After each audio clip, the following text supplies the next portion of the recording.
Hi, ladies and gentlemen. I'm back again with my poetry reading sessions. Last time I spoke to you about a very important aspect of reading poetry, and that is focusing on the run-on lines. Today, I'd like to talk about something again that is very, very important in reading poetry. This is something that could be taken for granted, but it's very, very important. Very simple, yet very, very important. For those people who are interested in reading verses, reading poetry, there's a very, very important aspect called clarity. And when I talk about clarity, you know the word clarity comes from clear. So when I'm talking about clarity, a number of things come to mind.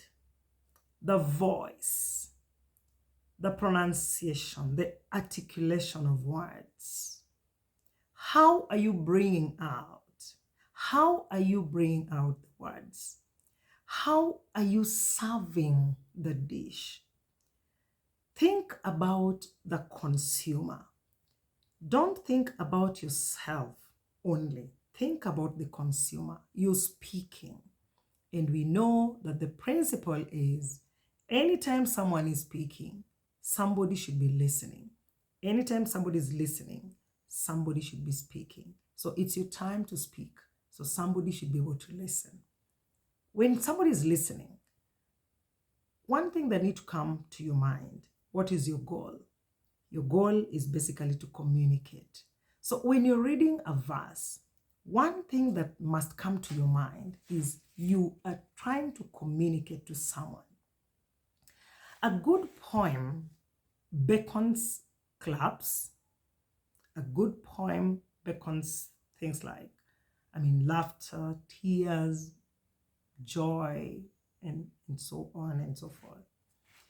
And if this doesn't happen to the listener, then perhaps you've not communicated, and they'll clap for you. And then after clapping, they'll be like, okay, what did she say? What did he say? So clarity is very, very important. And when you're talking about clarity, everything has to be done in moderation. So one thing that breaks clarity is somebody may be having like good articulation, good pronunciation, good, all that. But the speed, the pace, the tempo is very, very high. And so someone is not able to pick it. Somebody is not able to get the point. So try as much as possible to make it right. Even if you can't get close, perfect, but get close, you can get closer to clarity, closer to perfection. So the first thing that needs to come to your mind is that you should eradicate what is called subjective renditions, subjective presentation, subjective entertainment. You're thinking about yourself and not thinking about the listener. Remember, anytime you're performing or anytime you're reading a poem, you are the only person who has the poem. Like, for example, right now I want to read you a poem. I'm the only person who has the book. You don't have the book. So if I read you a poem and you don't have the book to follow, then I should be very clear. I should try to be as clear as possible so that even if you don't have the book, but at the end of my rendition, you've got something.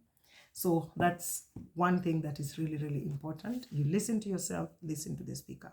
So clarity is very, very important.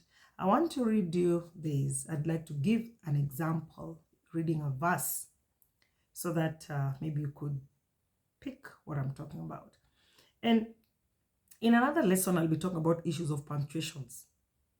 But I want to tell you, one thing you need to know is that punctuations normally control your speed. If they are there. If they are not there, sometimes there's some things that are hidden. There's some pauses that are hidden. But as you use an appropriate speed of rendition, you'll just feel that at a particular point, yes, I don't have a punctuation to control me, but I need a pause. Why?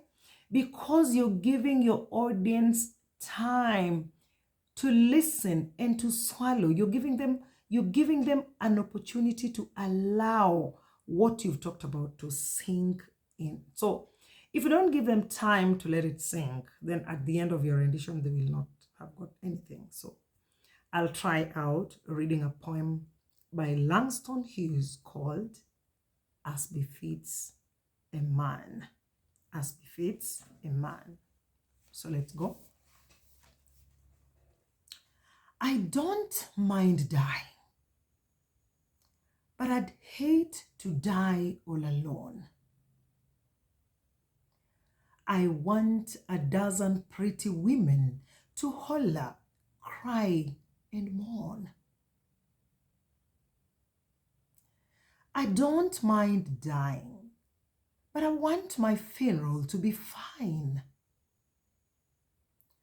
A row of long mamas, fainting, fanning, and crying.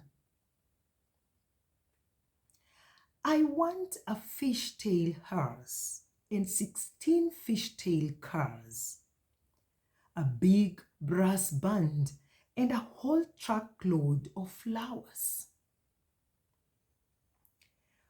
When they let me down into the clay, I want the women to holler, please don't take him away.